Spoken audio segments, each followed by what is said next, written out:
দেখতেছেন তারা সবাই দেখেন, আমরা সবাই মুসলমান ভাইয়েরা যারা অটো রিক্সা চালাই, আমরা গলির ভিতরে চালাই, আমরা বাইরে আসি না, মেন রোডে আসি না। কিন্তু তারপরও বর্তমান যে ডক্টর ইউনূস আছে, সে আমাদের অটো রিক্সাগুলো যে বন্ধ করে দিল। ডক্টর ইউনূস সাহেব আমাদের গরিবের দিকে একটু তাকান।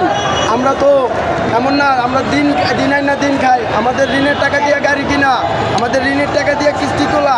এখন আমরা কি করব? এখন আমাদের ঘর কেমনে চালাবো, আমাদের সংসার কিভাবে চালাবো?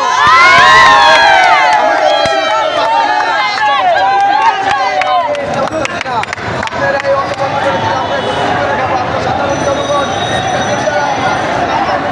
আমাদের দাবি মানতে হবে।